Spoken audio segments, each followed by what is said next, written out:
मैं विवेक, और जैसा कि हम देख रहे हैं भाई, पूरा इंटरनेट हिल सा गया है यहाँ पर बाकी और ओमा के फाइट के लिए। जब से यहाँ पर केंगन अशुरा और बाकी हानमा के ऑफिशियल क्रॉस ओवर एनिमे का अनाउंस किया गया है ना, एकदम खुशी की लहर दौड़ गई है बाकी फैंस में। साथ ही साथ यह सवाल भी दौड़ गया है कि आखिर बाकी वर्सेस ओमा की फाइट में जीतेगा कौन। खैर बाकी की पहले बात करें तो इसके बारे में बताने लायक कुछ है ही नहीं भाई। सबको मालूम है कि बाकी क्या है और कैसे क्या क्या बना है। बचपन से ही उसने ट्रेनिंग की है और आज वो कितना स्ट्रांग है। लेकिन यहाँ पर क्रॉस ओवर के बारे में एक छोटा सा ज्ञान आपको होना जरूरी है। यहाँ पर जो क्रॉस ओवर हो रहा है बाकी और ओमा का, यह दूसरे टाइमलाइन में हो रहा है। दरअसल जब बाकी ओलिवा से लड़ने जाने वाला था या लड़ चुका था, यह तब की बात है। मतलब बाकी ने क्लियरली उस समय यूजिरो से फाइट नहीं की थी, नहीं जीता था, कुछ भी नहीं हुआ था। वो बस वर्ल्ड स्ट्रॉन्गेस्ट हाई स्कूलर का टाइटल लिए हुए था और उस समय वो ओमा से मिला। ऐसा ही कुछ होगा, देख लेना।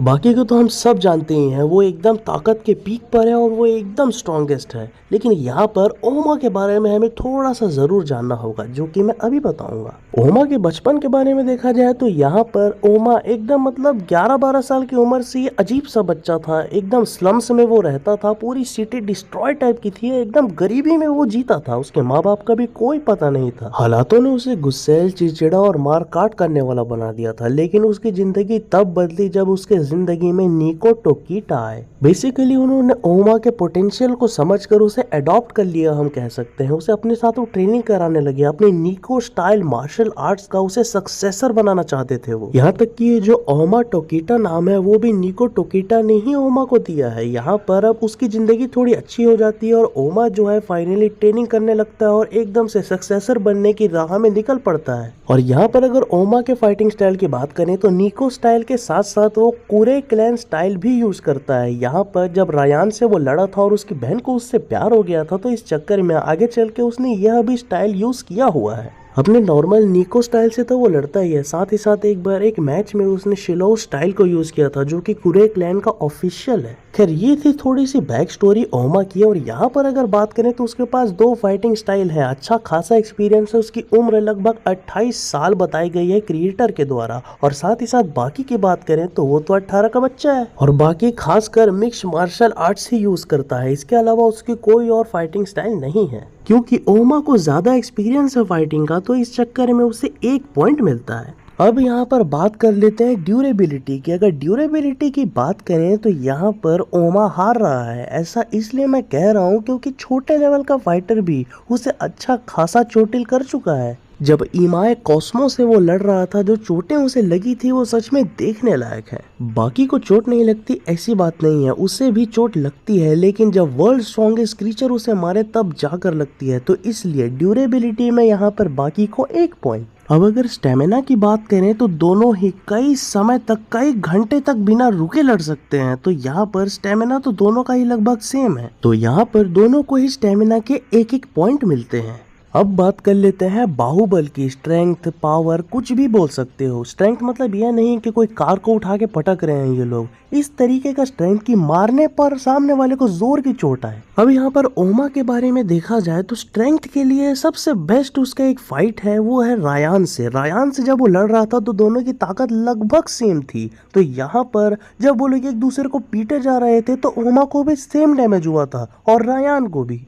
तो बाहुबल तो ओमा का ठीक ठाक हुआ। लेकिन यहाँ पर अगर हम बाकी की बात करें तो वह ताकतवर ज्यादा है ओमा से। अब वो कैसे? आपको बाकी वर्सेस याशा एब की फाइट याद होनी चाहिए। यहाँ पर जब बाकी लड़ रहा था उससे तो वह एक दूसरा ही बींग हो जाता है, एक दूसरा ही क्रीचर हो जाता है। उसके दांत और आंख तक फोड़ डाले थे बाकी ने, इतने भयानक पंजों से वो बच गया।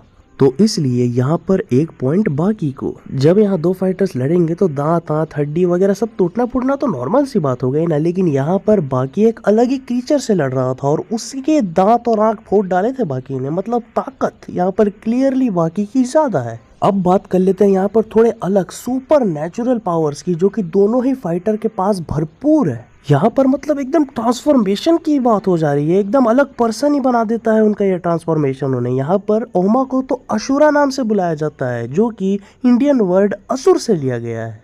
और साथ ही साथ ये जो असुर वर्ड है ये संस्कृत वाला वर्ड है और ये जो है हमारे वेद पुराणों से लिया गया है। और वहीं अगर ओमा नाम की बात की जाए तो यह भी इंडियन नेम ही है, ये ओम जैसा साउंड करता है। तो एक तरीके से मुझे पता नहीं क्यों लगता है कि ओमा इंडियन है। इस बारे में मैं एक और डिटेल्ड वीडियो बनाऊंगा।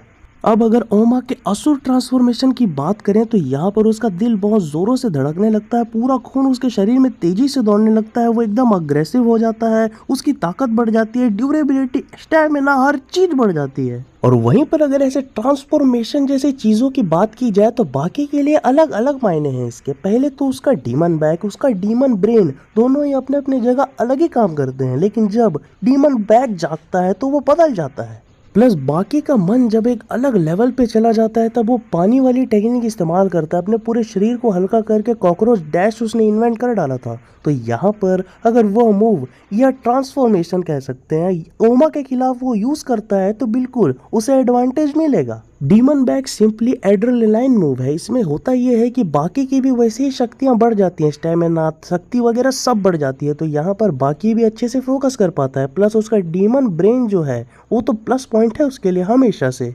तो यहाँ पर बाकी के पास टोटल हो जाते हैं 4 पॉइंट्स और ओमा के पास रहते हैं 2। अब यहाँ पर अगर हम स्किल सेट की बात करें तो ओमा क्लियरली जीत रहा है। वो इसलिए क्योंकि ओमा ग्रैपल, हिटिंग, लर्निंग, ग्रैपलिंग सब चीज़ वो कर लेता है, वो सभी तरीके के फॉर्म्स को लगभग जानता है। और यहाँ पर अगर बाकी की बात करें तो वह सिमिलर चीज़ें ही यूज़ करता है, वही किक, वही पंचेस नॉर्मली।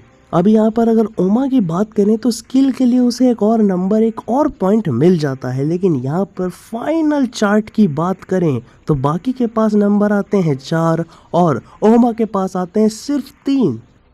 तो हमारा विनर है बाकी हानमा। खैर इन दोनों का कंपैरिजन वगैरह जो है मैंने बहुत लॉजिकली एकदम प्रेजेंट किया है आपके सामने। आई होप कि आपको पसंद आया होगा। खैर अब सीरीज में क्या होता है देखते हैं, क्या पता ड्रॉ हो जाए इन दोनों का मैच या फिर ऐसे ही फ्रेंडली मैच लड़े। तो यहाँ पर मेरे प्रिडिक्शन में तो बाकी ही जीत रहा है। अब आपके हिसाब से आपको कैसा लगता है ये कमेंट में बताना बिल्कुल भी ना भूलना। वीडियो लंबी हो गई है, आज के लिए बस इतना ही। वीडियो को लाइक करें, चैनल को सब्सक्राइब करें, हम आगे भी और ऐसी वीडियोस लाते रहेंगे। Love you all, I am out.